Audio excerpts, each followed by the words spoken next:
You hear them birds? There was a request for more Ollie, and my mission is to do the same.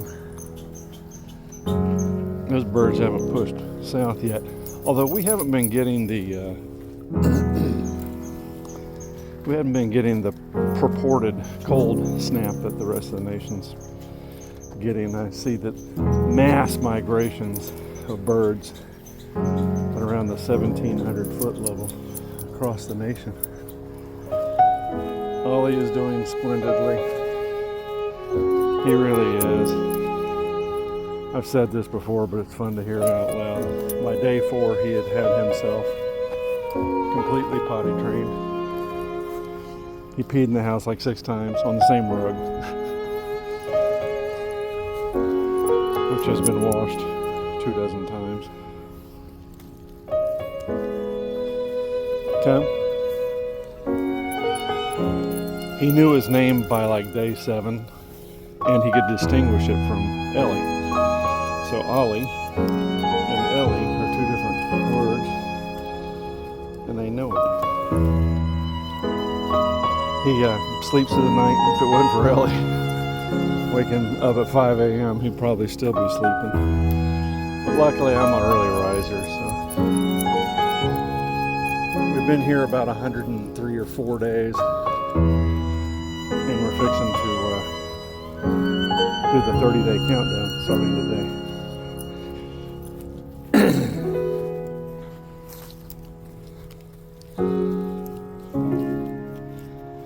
It's just been joyous. But you see how the leaves are changing. It'll be bright and sunny today after this fog, low cloud cooks off. And it'll be sunny tomorrow and Tuesday, and then outdoor sports Wednesday, 70% chance of rain. Welcome to the birch forest.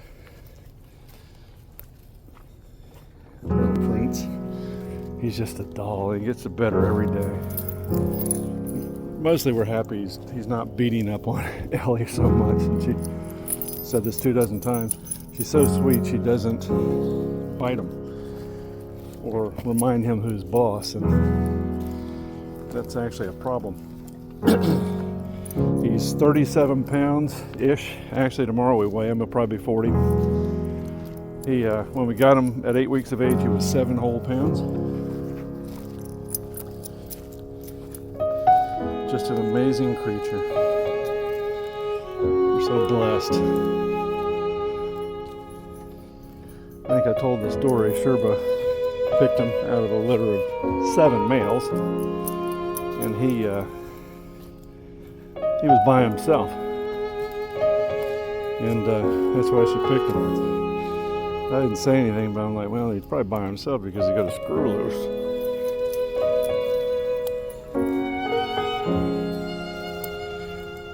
Turns out I was wonderfully wrong. There's this neat stage in your life. Caution, orange your philosophy coming. Something been rolling around out there. We do have bears, but I don't see any bear scat. I haven't seen any moose scat. But you're at the stage in your life that you've seen everything, and you know each story. There's only 6 of them.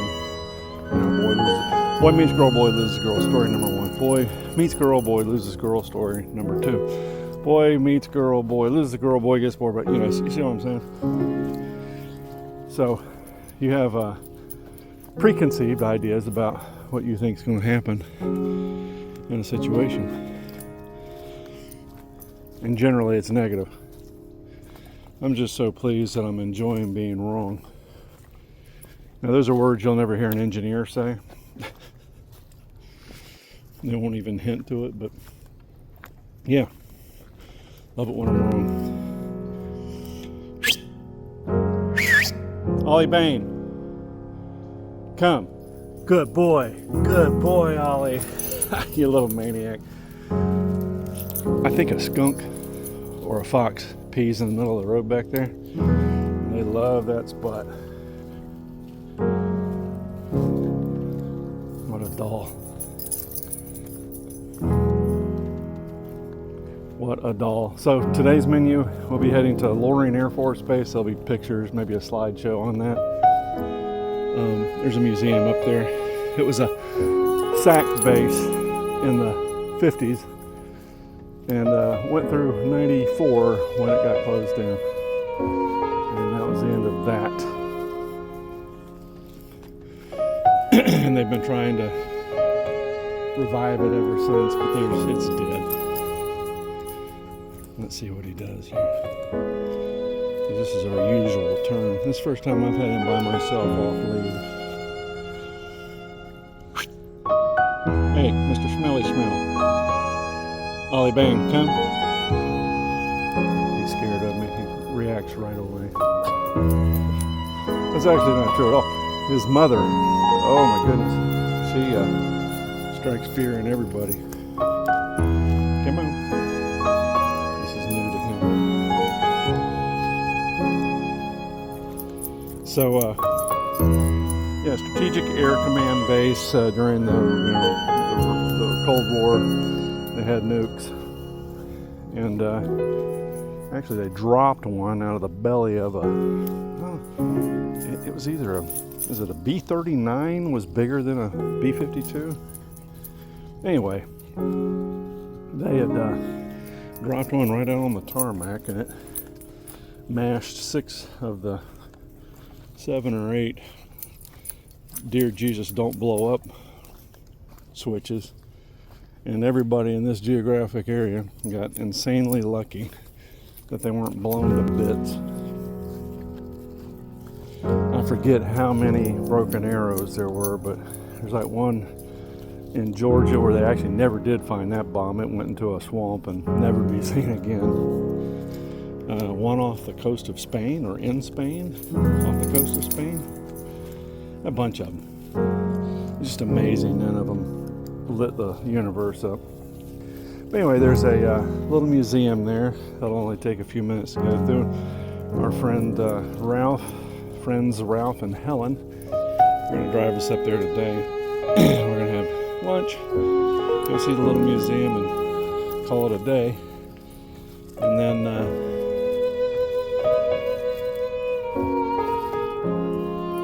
we will be home. And tomorrow morning, gonna fly. Tomorrow evening looks favorable. I'm gonna run that by Ralph, because Ralph expressed a desire to wait and see if we can't fly in the evening, but we'll see. Tomorrow is a holiday, so I'd like to do both. Then Tuesday, fly in the morning. Come home, I'm going to do some touch-up body work on my rig, my truck. I paint it, it's white, and then I hit it with clear coat, and it turns almost a gray. And I think I figured it out. I put too much clear coat on it. Clear coat is not completely clear, but I'm going to do that. Get up underneath the rig, just check everything out real good. Cycle the landing gear up underneath it. Make sure all those are working properly. And then slowly go through and cycle the slide outs. Make sure they're good. Go ahead and grease them up real well. Had a nice talk with the owner, the new owner, the owner's son. And yeah, they're trying to he's trying to gather his wits about them and figure out what they're going to do with the place. Obviously they're going to keep it, but they just need to figure out how to make it more economically viable. And unfortunately, generally, that means raising prices. Now, he didn't say that, but that's coming. As long as he's within line of, other favorite places I stay, we'll keep paying. But, you reach a point of diminishing returns where if you cause your folks to not show up, that's worse than paying less. But, he's got to figure all that out. And he's a bright fella. He'll be able to do that.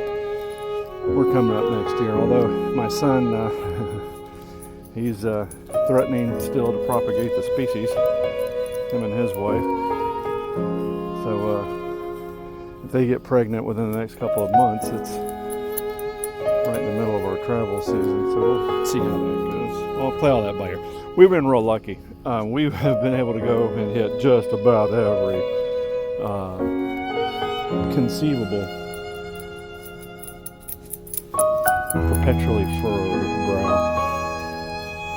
Every conceivable bucket list item that we wanted to, almost, travel wise. If we come up next year, we've got a pro tip. There's this place in New Jersey, right off 95, about 5 miles off of it, which is basically a parking lot campground.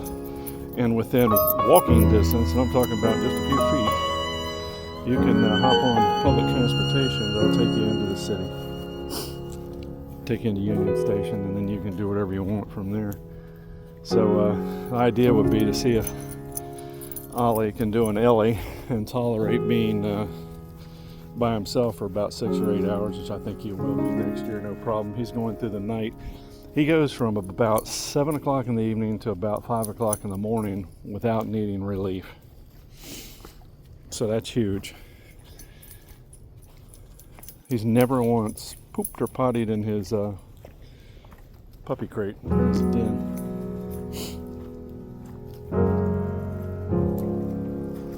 This is all new smells for him. I haven't been out here where we're going right now this year. This was my fantasy, was to be able to walk him through the woods before we left. And he is so kind to, hey handsome, to help fulfill that fantasy. I didn't think he'd be off lead. Elliot, God, if you took her off lead, it was insanity. She's just running. Now we hired a dog whisperer to fix that little problem. Hey, handsome. Yes, handsome. Oh, cool. Not much in the way of water down here. Let's see if see if I can not have something horrifying happen. I'm going to walk him through the stream of the... Come on, Ollie. The beaver. They tell me the beavers are better. Luckily, they're nocturnal. Come on, Ollie. Make his little feet wet. Now, I've been through here where it's, completely and utterly up to your mid-ankle. Let's see what Ollie does. Playing with the water. Is that cool or what? Those pipes are in the distance are from a syrup project that the owner does. He's let it go, but he intimated the other day. Oops! Come on, Noah. Come on. Taking his first steps in the natural water.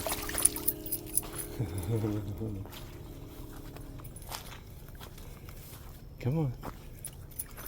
Man, this is such a cool walk. I'm glad y'all could join me with it. This first time, like I said, Speaking of owners, come on. I'll be back. And we're back. That was the original owner, Ken, and his granddaughter, Emma. And they're in the new, they have 2 of them, EV side-by-side carts, and gosh, they are quiet. But they're both dog people. It's like a big day. I told him it was a big day. Never had Ollie off lead by myself. We're usually walking with Ellie. He's just such a good boy. The idea is to tire him out. We're probably going to be about 3 getting back, and we won't leave until 11:15. His sleep period, and it was yesterday, from 10 to 2. I actually woke him and his sister up a little early so I could eat.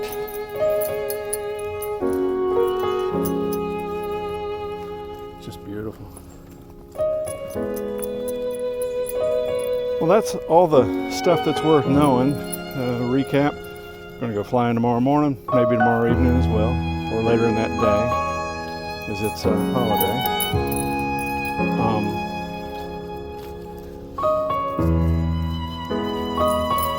Fly Tuesday, for sure. And then Wednesday is indoor sports. Probably Tuesday, when I get back from flying at the club, I'm going to do there again a little bit of maintenance on the truck and on the rig, make sure things are working, because if I need to get something fixed between now and leave time, I can get it done.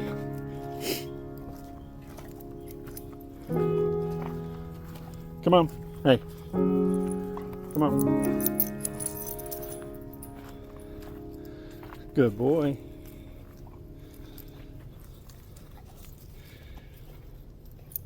But we're going to enjoy the time we have left, spend probably a little bit more time with Ralph and Helen. There's a concert. There's a thing on the 3rd, which I think is Wednesday, we're going to go to.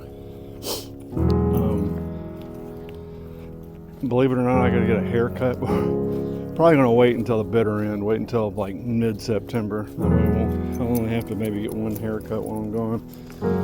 There's this really cool barber down the hill from us in North Carolina. Really nice. I'm going to go see him one more time. Probably do that just before I leave to go home. Yeah, it's bittersweet, but winter doesn't care. And I don't know that I've been here as late as September 30. And you wouldn't think that 14 days would make a difference, but according to the locals, after the 10th, things start getting tenuous. It starts getting cold, and none of them like the cold, which is so funny, you know. And when they were out snowmobiling every day and stuff like that, they were loving it. One of the cabins you can rent. I think Scott has ideas for the place to improve it. We told him that one place I stay up in, or down in North Carolina, the cool thing about it is, there are a number of cool things, is that they have a gazebo, and every evening at 5 o'clock they ring the bell, and people come over and bring a little wine and cheese, and you have a really nice evening, and you share ideas, and you talk about how cool the place is. Good boy. I gotta teach him to get whistle trained. Whistle carries further than voice. He's doing pretty good. He just mimics Ellie, and this was one of my master plans, was to not wait until Ellie died, and frankly not get another dog. The master plan was to get another dog, let that dog get some of Ellie's attributes. She has few detriments, and you know, train him up that way. Ollie Bain, look at him, he's just thinking. Hey, come. Good boy, come, Ollie. Ollie, sit. Hey, hold on. Here we go. There's a guy that has a rig down here on the left. I tell y'all this, yeah I did. The absolute, Ollie Bain, come. The absolute worst part of camping is dogs. And it's actually not the dogs, it's the dog's owner. Letting them off lead. And so it has to be our job each and every time that we come out to figure out where the hunds are, and stay away from them. This guy in the white truck here has one, and I think he's on a lead. But yeah, they have miles of these trails back in here, and that's my first time. I was all happy. What a great day. I'm glad I could there again share it with you. Alright, I've ran out of blather. This thing's probably 20 minutes long. I'll upload it via my phone. All the best.